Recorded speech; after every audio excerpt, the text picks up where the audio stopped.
Hey fam, Live to Eat back with you again. I'm Vernon. I'm here to teach us stuff and whatever. If you had been paying attention to any of our last few episodes, you knew that I bought that 5-pound bag of red skin potatoes at Publix that was on sale.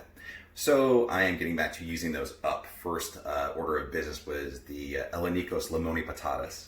What we're going to do today though is gnocchi. In fact, I'm going to do spinach gnocchi. So the recipe calls for about 4 large baking size potatoes. Like I said, I have the red skin ones. And I took a block of leaf spinach, unfroze it or defrosted it, drained it, like squeeze it all out like when you're making the cauliflower crust. Literally was using the tea towel the whole bit, and then chopped it up. So that is going to be part of our overall mixture.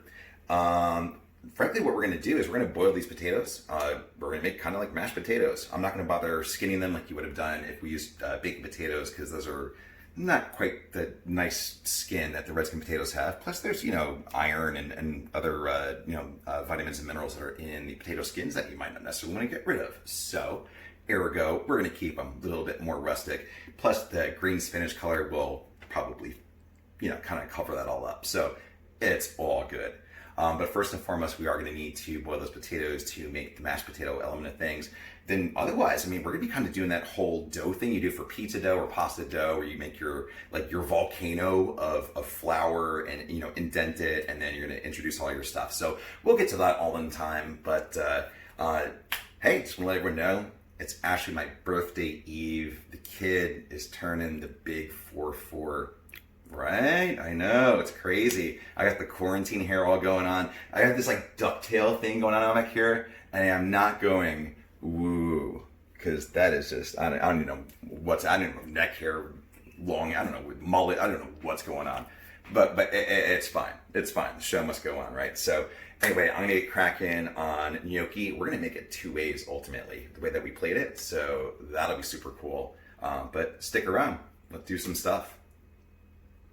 I'm so excited for that part. Oh yeah, Live to Eat. I'm back.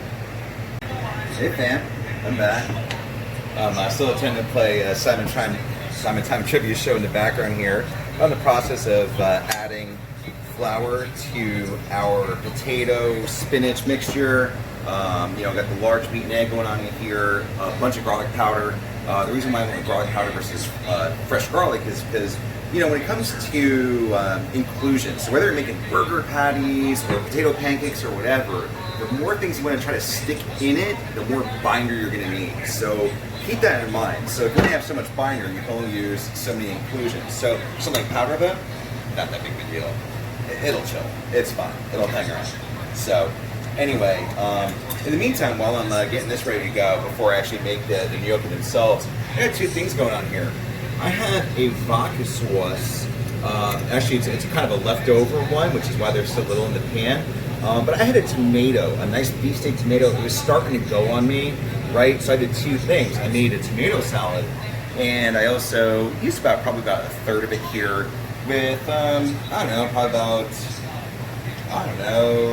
7-8 basil leaves, whatever, something like that. That will be one of our tossing sauces with our gnocchi once we're done. The other thing that we're doing, and if you see right here in this pan, I have some pats of butter. Now, when you're going to make beurre noisette, which basically is kind of like a brown butter situation, you're supposed to use unsalted butter. I think the unsalted butter thing is a little kind of overstated. It's like you're going to put salt back in it anyway. I just feel like we're just, skipping a step at that point. But it's fine. Ultimately though, what we're going to do is we are going to get that butter melted and a little bit cooked. The idea is you're actually going to cook butter on a low enough heat where it cooks a little bit. It turns brownish color.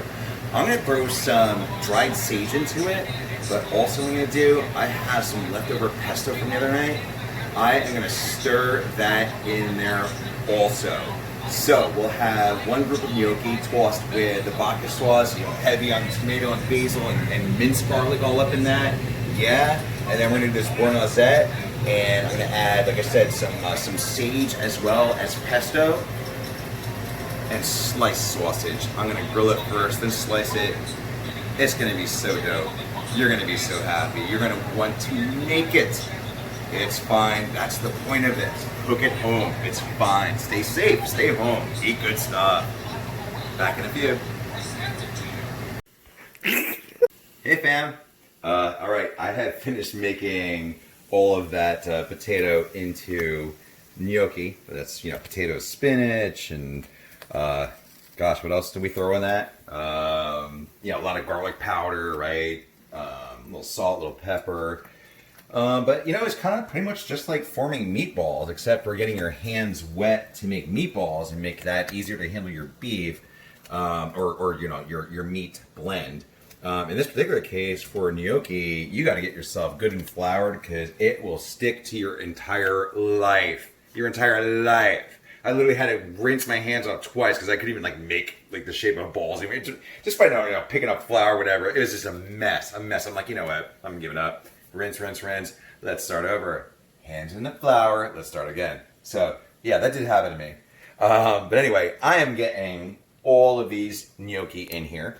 And you'll know when they're ready because they will float. It's that simple. So that's an easy thing, right? In the meantime, we have 2 sauce preparations that are going on.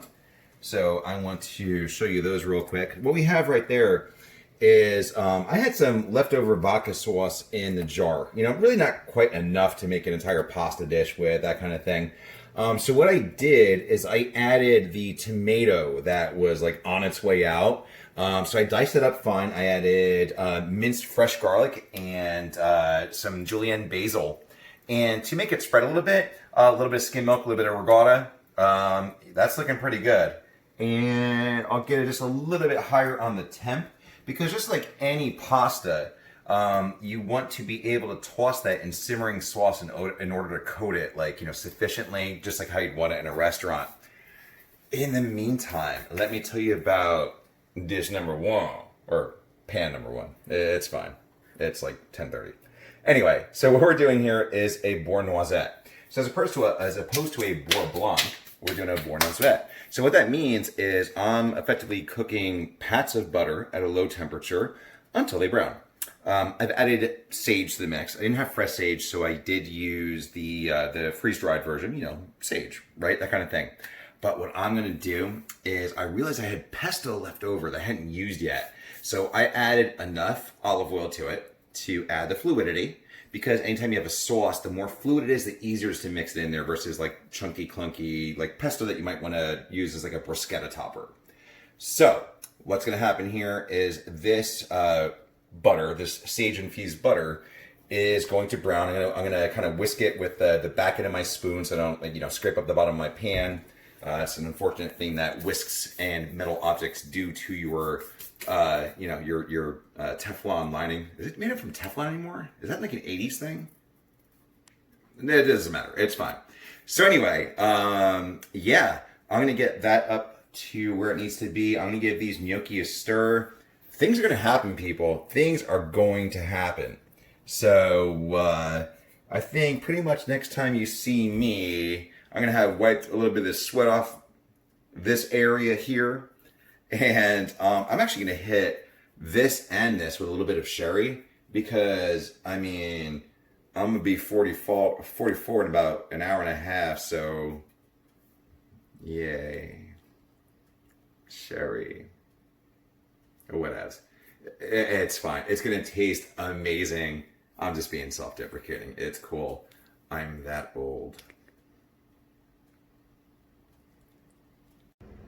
Hey fam, gnocchi 2 ways. Actually, sorry, spinach gnocchi 2 ways. So yeah, they look a little bit more like meatballs maybe than what you might have in your mind's eye for gnocchi. But keep in mind, they're spinach gnocchi, so they're made a little bit differently.